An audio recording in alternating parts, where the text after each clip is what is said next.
Hi everyone, my name is Alejandro Aguirre, and I'm going to talk about some recent work me and my co-authors did. And I want to motivate it using the stochastic gradient descent algorithm. This is an algorithm from the machine learning literature, and it receives as an input a training set of examples, and it outputs a vector of learned parameters. And the goal of the algorithm is to make a loss function small, where the loss function specifies how well the parameters label some example. So I don't want you to read the code of the algorithm, but I want to point out that the algorithm performs a probabilistic sampling on every iteration, and therefore it is a probabilistic algorithm. And we want to study what happens when we make a change to the training set. So suppose we start with a set S and we change a single example to obtain a set S prime, and we want to see how SCD behaves. So ideally the output should be close, but what is the right way to express this? First of all, we can regard that the probability of observing any given output is similar on both training sets. And secondly, we can regard that the expected loss is similar on both training sets, meaning that the algorithms are going to classify in a very similar manner.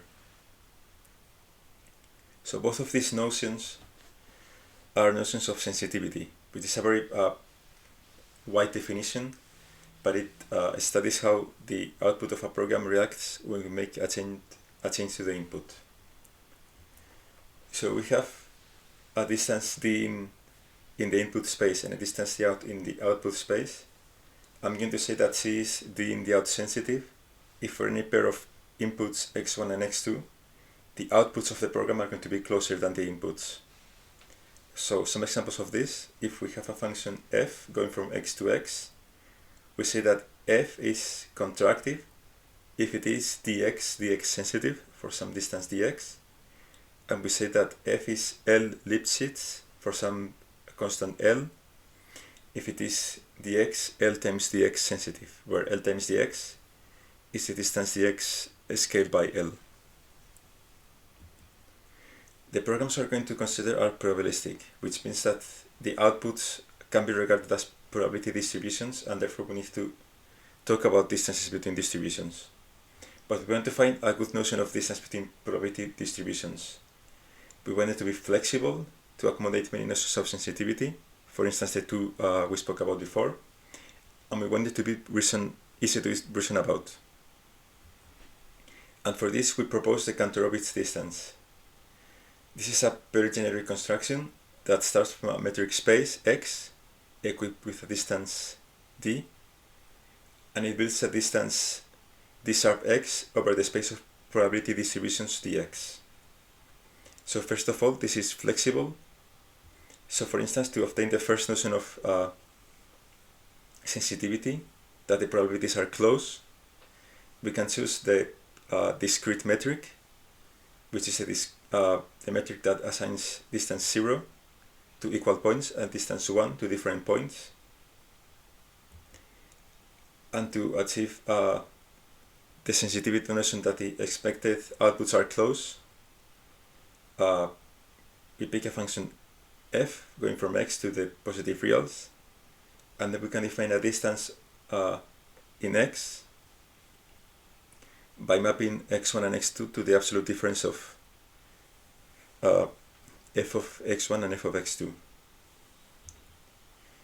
Secondly, if this is the reason about, so we have a function f going from x to distributions over y, that is dx dy sharp sensitive, and we have a function g going from y to distributions over z, that is dy dz sensitive.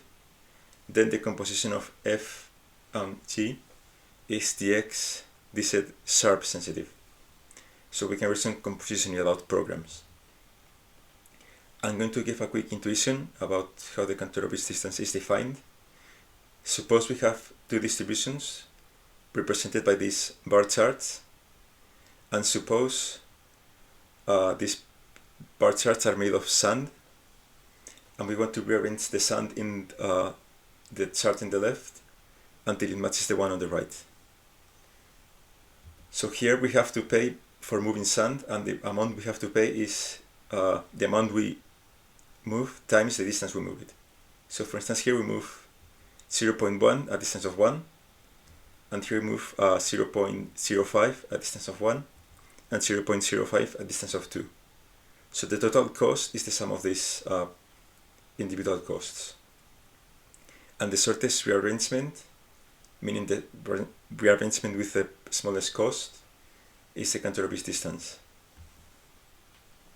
So I'm going to be a bit more formal now about this. This notion of rearrangement is defined by using couplings. So we have two distributions, mu1 and mu2 over x. A coupling is a distribution over the joint space of distributions of x times x, such that the first marginal coincides with mu1 and the second marginal coincides with mu2. And a coupling is also known as a transport plan, because mu of x1 and x2 can be seen as a mass that is transported from mu1 at the point x1 to mu2 at the point x2. And couplings are very useful in verification. If we have two probabilistic programs, C1 and C2, where C1 starts by sampling a value from D1 and then some continuation, and C2 starts by sampling a value from D2 and then some continuation, it is sometimes useful to synchronize the randomness with a coupling. And then instead of sampling independently from D1 and D2, we sample from a coupling mu, and then we pass the pair of sample values, one to the continuation of C1 and one to the continuation of C2. And from the point of view of the programs, they behave as intended, because what they receive is a sample from the marginal, in some sense. But from the point of view of verification, V1 and V2 can be related in some way that makes verification easier. And now with this in mind, I can define the Kantorovich distance formally. If we have a metric space X equipped with a metric dx and two distributions over X, mu1, mu2, then this sharp of mu1, mu2 is defined as a coupling, as the value of the expected distance between x1 and x2 when x1 and x2 are sampled from the coupling that minimizes it. And this can be generalized to any functions, not only distances. So any functions from x times x to the positive reals can be lifted in this manner to a function from a pair of distributions to the positive reals. And now I can present our contributions. So first of all, I'm going to introduce a predicate transformer that can be used to over-approximate the Kantorovich distance between the outputs of two runs of a probabilistic program, and that can be used to prove sensitivity properties of probabilistic programs. Secondly, I'm going to study the meta-theoretical properties of this operator. More importantly, it's going to be sound and continuous. And third, I'm going to apply it, we apply it to several examples of the machine learning literature, and also to classical examples of Markov chains convergence. Let me begin by presenting some background first of some paper of Morgan and Mclver from '99, where they introduced a framework to reason about probabilistic programs. And this framework had two main ingredients. The first one is expectations, which are maps from states to the positive reals, and that can be used to express quantitative properties of states. And the second one is what they call a weakest pre-expectation transformer, which maps post-expectations to pre-expectations in such a way that for a program C and a post-expectation F, WP of CF at M coincides exactly with the expected value of F when running the program C with input M. So what we do is we generalize this idea to define what we call relational expectations, which are maps between pairs of states to the positive reals, and that can be used to express quantitative relations between states. Now I need to introduce some notation to define relational expectations. So first, for a variable x, I'm going to use x1 to refer to the value of x on the memory on the left, and x2 to refer to the value of x on the memory on the right. And second, I'm also going to introduce the Iverson bracket notation. So for a Boolean expression e, the Iverson bracket of e is an expression that has value 1 if e is satisfied, and 0 if e is falsified.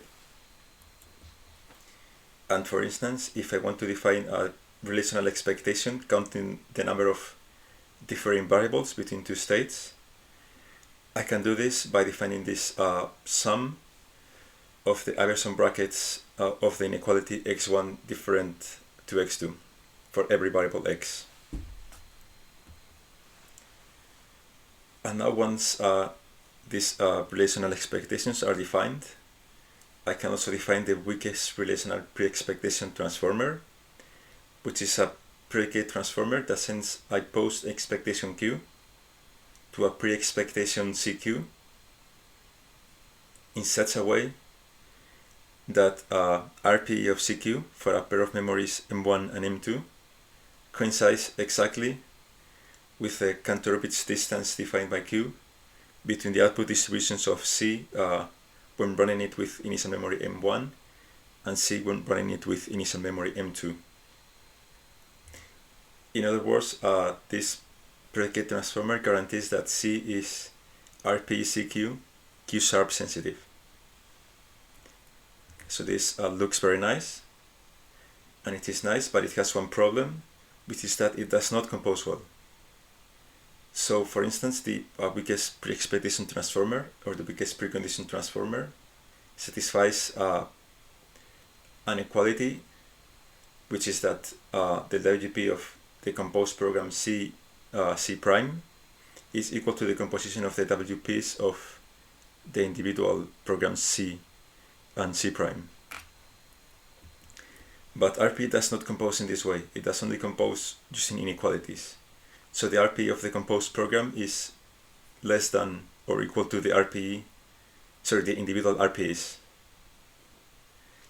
And this means that RPE cannot be defined exactly just on the syntax of the program. So what do we do here? What we're going to do is we're going to define a syntactic over approximation that we denote by RPE tilde, and then we're going to prove that indeed RPE tilde is an over approximation of RPE. And while this is not an exact computation, since we're interested in proving sensitivity properties, this is enough, because sensitivity properties are upper bounds in a sense. So now this slide presents the full definition of the operator. You do not need to read it. I'm going to just explain the most interesting cases. But the important thing to see here is that it is defined on the individual commands of the language. So in a very similar manner to other predicate transformers.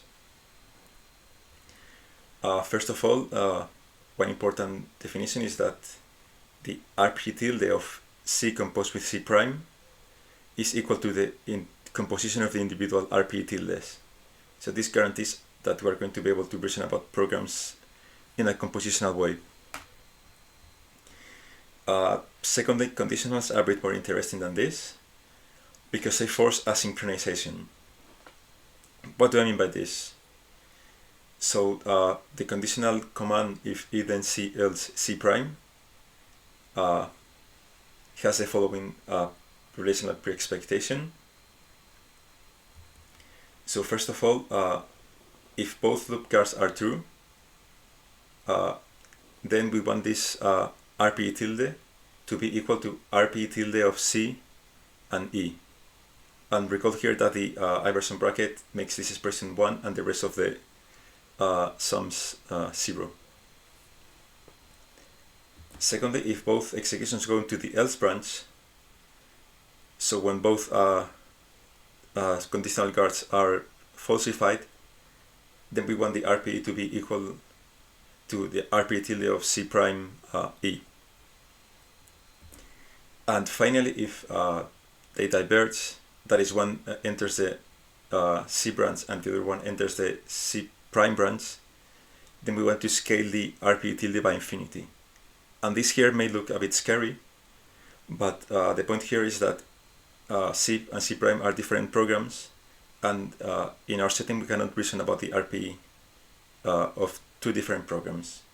And in fact, it may not even be well defined, because if the program C and the program C prime have different probabilities of termination, then they're going to have there's not going to be a coupling between them, and therefore the Kantorovich distance between them is going to be infinity.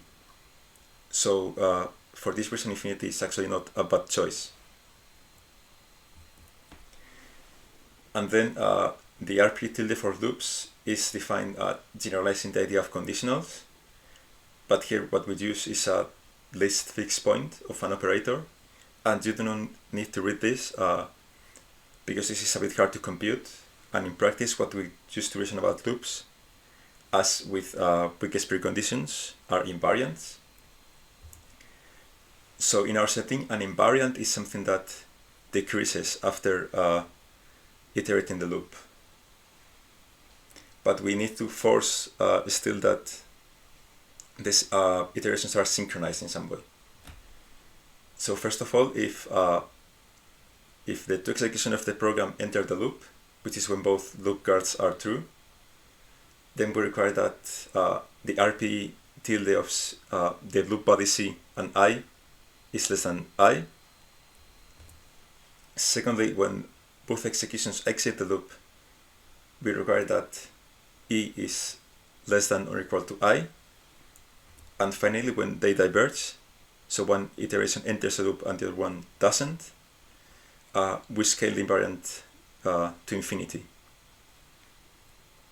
So if we manage to prove this inequality, then we can deduce another inequality, which is that RP tilde of while E do C and E is less than the invariant I. And finally, I'm going to present the rule for sampling. So the weakest relational pre-expectation of sampling is defined as an infimum, which is the following. Suppose we have the command x sample from D. Then if we apply the semantics of x sample from D to S1 and x sample from D to S2, we obtain two probability distributions that corresponds to the states S1 and S2 after updating it from a value sample from D. And then what we do is we take the coupling of these distributions that minimizes the expected value of E, and we make this the RP tilde of x samples from D and E. But this is very hard to use in practice, and actually what we're going to do is, since any coupling of D with itself is going to provide an upper bound of this infimum, then we just need to pick a coupling that makes reasoning as simple as possible. And this coupling can depend on the state. So to conclude, we have our soundness theorem, which is that for any program C and any relational expectation E, we have that for any initial memories M1 and M2, the Kantorovich distance of the runs of the program starting in M1 and M2 are going to be upper bounded by RP tilde of C and E. And now I'm going to present an example, which is a random walk on an n-dimensional hypercube.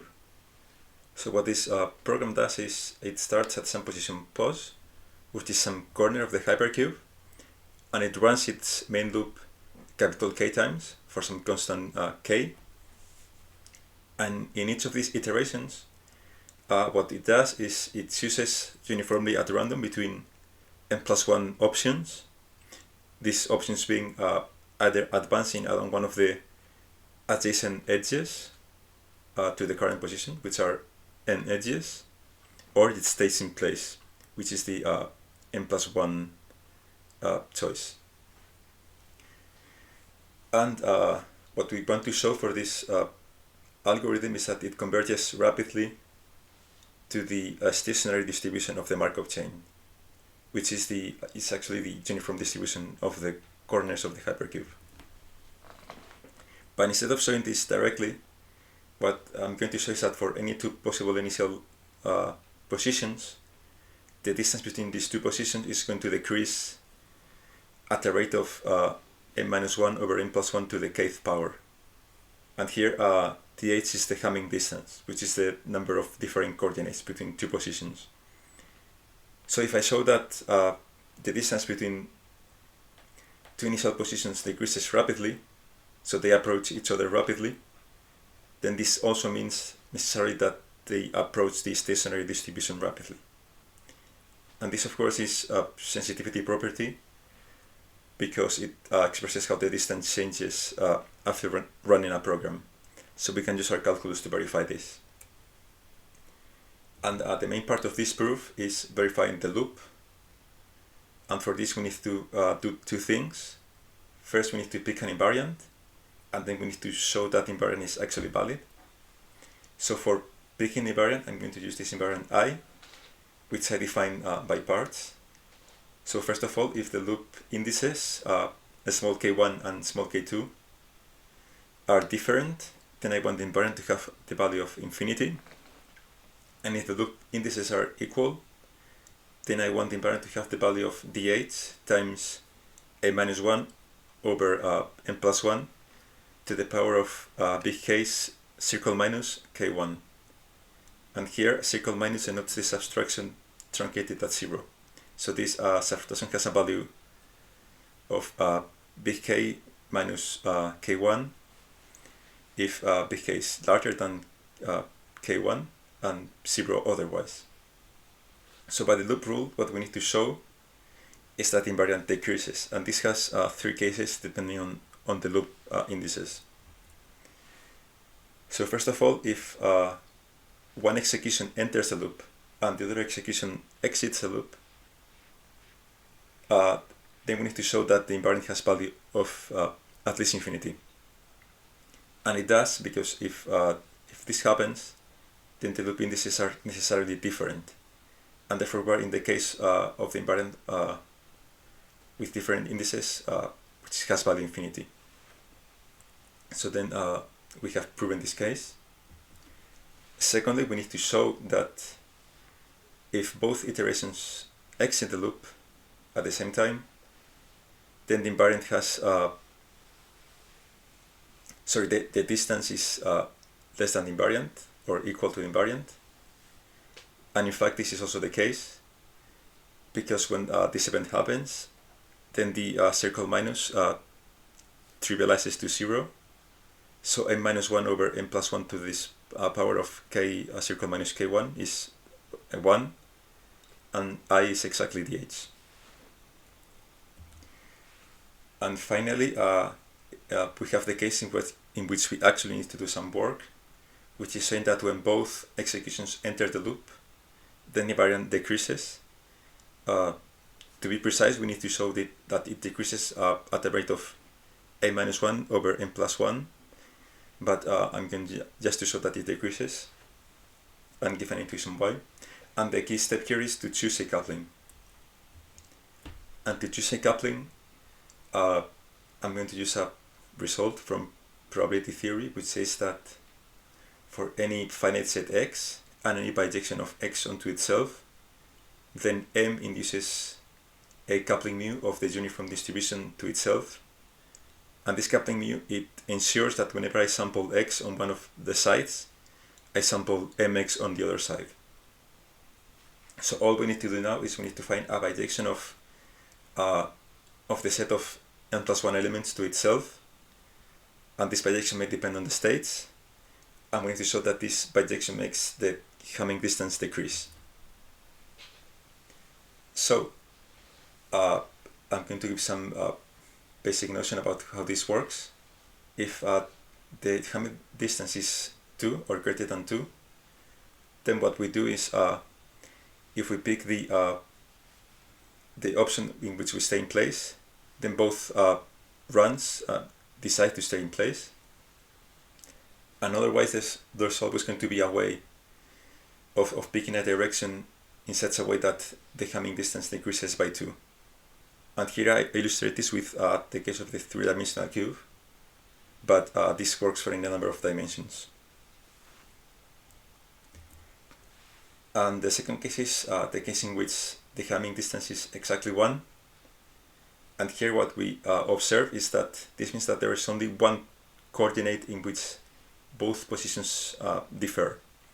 So what we do is, if we advance in any other direction, which is not along this coordinate, then we advance in a parallel way, so that we maintain the distance of 1. And if one of the runs decides to advance in this direction, then the other one needs to stay in place, and vice versa. And this defines a coupling that makes the Hamming distance decrease with some expectation, in some expected value.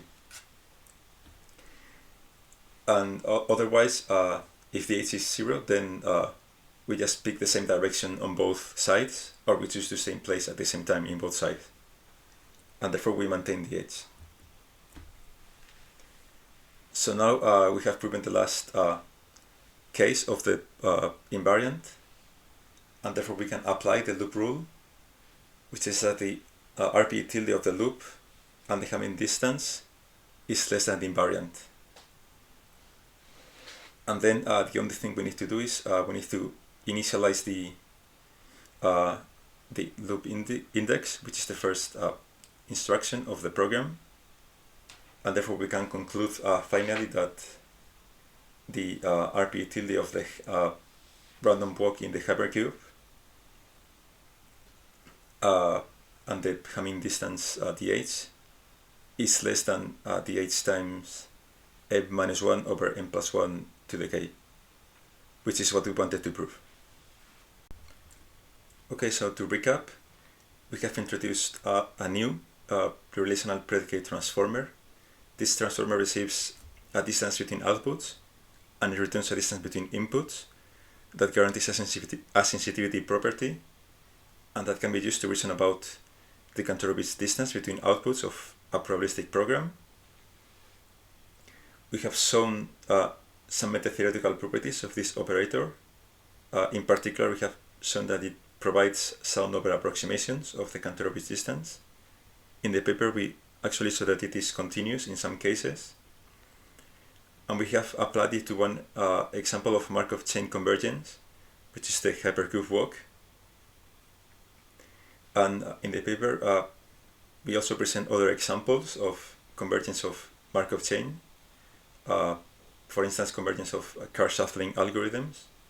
We have some examples of the machine learning literature. For instance, we show stability of the stochastic gradient descent algorithm that I introduced at the beginning of the talk. We saw that our technique can be used not only to show that Markov chain converge fast to a stationary distribution, but actually that this stationary distribution is the uniform distribution between states. And finally, we provide some asynchronous rules to deal with the cases of conditionals and loops when they are not synchronized. So when the executions either take different branches of the conditional, or one enters the loop and the other one exits. So these rules provide us of some tighter bound, some non-infinity bound in these cases. If you want to read a bit more of detail about this, please do. It's in the paper. And finally, I want to thank you for listening.